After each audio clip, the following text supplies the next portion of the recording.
All right, too macho or maybe too soft? That's a dilemma men face in our culture. So what's a guy to do to be a better man? Pastor Chase Replogle has written a guide to answer that question. It's open season on masculinity. Society continues to call out what's wrong with men without showing them how to be better. The result? Men are conflicted between who they are internally and how they're expected to behave externally. In his book, The 5 Masculine Instincts, author and pastor Chase Replogle shares how men can navigate the culture war on redefining masculinity without losing their identity. It's a great book. I just finished it. Pastor Chase joins us now. Pastor, you made me laugh on page 1 because the book is about masculinity, and you say on the first page you're tired of talking about masculinity. So how does way to start the book. So why would you write a book on it? Well, like you probably as well, I've witnessed over the last few years how the word itself, masculinity, has become really in many ways controversial. You know, I have a congregation full of men. I'm raising a son. I know you've got sons. And I've seen the way that it's become, in some ways, risky to talk about it, particularly in public. I think people are avoiding conversations around manhood and masculinity. And so what I wanted the book to be was not just another voice contributing to the same positions, the same trenches we've already dug, but to try to provide men a way forward to grow in character, to grow in Christ-likeness, that actually moves that conversation, helps men move forward. Because the truth is, a lot of us are just avoiding the conversation, even as men, because it feels controversial or risky. Yeah, and men have instincts natural to us. I mean, women do too, but men particular instincts. How do we balance what those instincts may be? Or you can describe what an instinct is in your own way, but how do we balance that with the truth of the gospel? Sure. So I use C.S. Lewis's definition of instincts as behavior as if from knowledge. So there are certain things in our lives that lead us to act that sometimes we're not aware of, driving that behavior. And a part of growing like Christ, becoming like Christ, is maturing to start to ask better questions about why you do the things you do.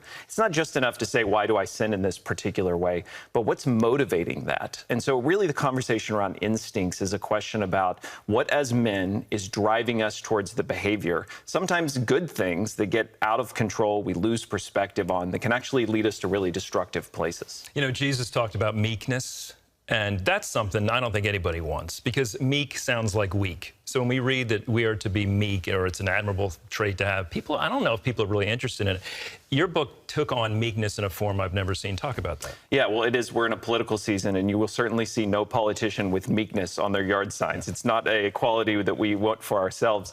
But it is, by the way the New Testament presents it, and even how the word's used in ancient Greek, it's a kind of strength. It's a kind of strength that has internal control. So the idea of meekness sometimes will be used to describe war horses in ancient Greek culture, that a war horse has to maintain some of its wildness, its power, its strength, but that strength has to be brought under control. It has to be disciplined. So really the value of meekness is you have the kind of strength that can absorb a blow, that can absorb a wrong, that can be criticized, and you're not so immature that you need to immediately respond, but you can control what you're experiencing, consider what God might be doing in that moment, and respond in a more Christ-like way. So in that illustration, are we the horse or are we the rider? That's one of the things I write in the book, that we all like to imagine we're the one riding off into the sunset. But I think the way Scripture presents it is we're more the horse that's coming under the control of the rider, which is the Spirit, God, leading us in the direction He would have us to go. And part of our task as men is cultivating that meekness to begin to recognize the subtle tugs of the rein or His knee in our side that moves us in a new direction. I talk to Christian business people or just Christian guys in general, and they say, you know, I'm a competitive person. I like to be aggressive. I have ambitions. Is that okay in the Christian life? I mean, yes, it is, but talk about that balance we need to have. Well, a big part of what I try to do in the book is say there are good things that can become too important to us, and ambition is certainly one of those. The last thing I would say is we need a generation of ambitionless men. You know, we want men to have ambition, but we want that ambition to be able to be checked by God. So I write about Sabbath as a tool of checking ambition and keeping it in its proper place. So for all of the instincts, what I hope men are learning from the book is a way of evaluating how that instincts at work within them, how it can be used for good, but how also through faith they can check that instinct and make sure it stays in its proper God-given place. So here is a destructive thing in anyone's life, and that is apathy. Apathy, man, woman, whoever. When we become apathetic, it's destructive.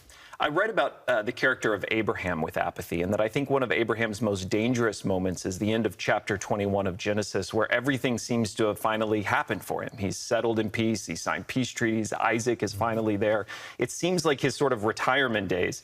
But you turn the page into Genesis 22 and you read, but God tested Abraham. And of course, that pivotal moment in his life where he's called to sacrifice Isaac, God intervenes. He should have been done with tests by then. Well, you would think he's past all of them, right? But instead, God keeps him alive to faith, wakes him back up to faith. He won't let Abraham's life slip into a kind of apathy that robs him of that character that really is so central to him. He is the father of faith, and God, by his tests, even late in life, keeps that faith engaged out of apathy. I had never seen a book about scripture talking about sarcasm.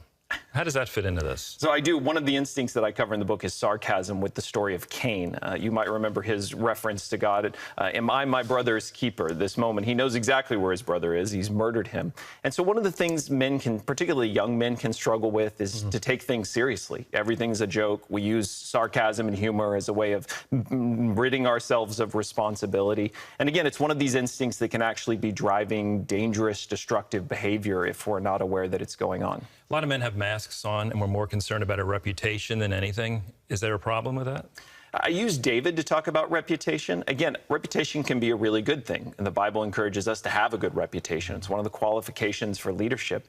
But it can become an instinct that leads us to start manipulating our public appearance, to over-concerning ourselves with how we're seen in public, to hide things within our life and that persona we present. And so, like we see in David's life, at times his strength is integrity, and at times that integrity gets violated in some pretty destructive ways. Yeah. It's a great book. I encourage you all to pick it up. Chase's guide is, the book is called The 5 Masculine Instincts, and it was a great read. I really do encourage you to get it, especially for sons, too. It's a great path to be on. Available wherever books are sold. Chase, thanks so much for being with us. Yeah, thank you so much. I'm honored to be here.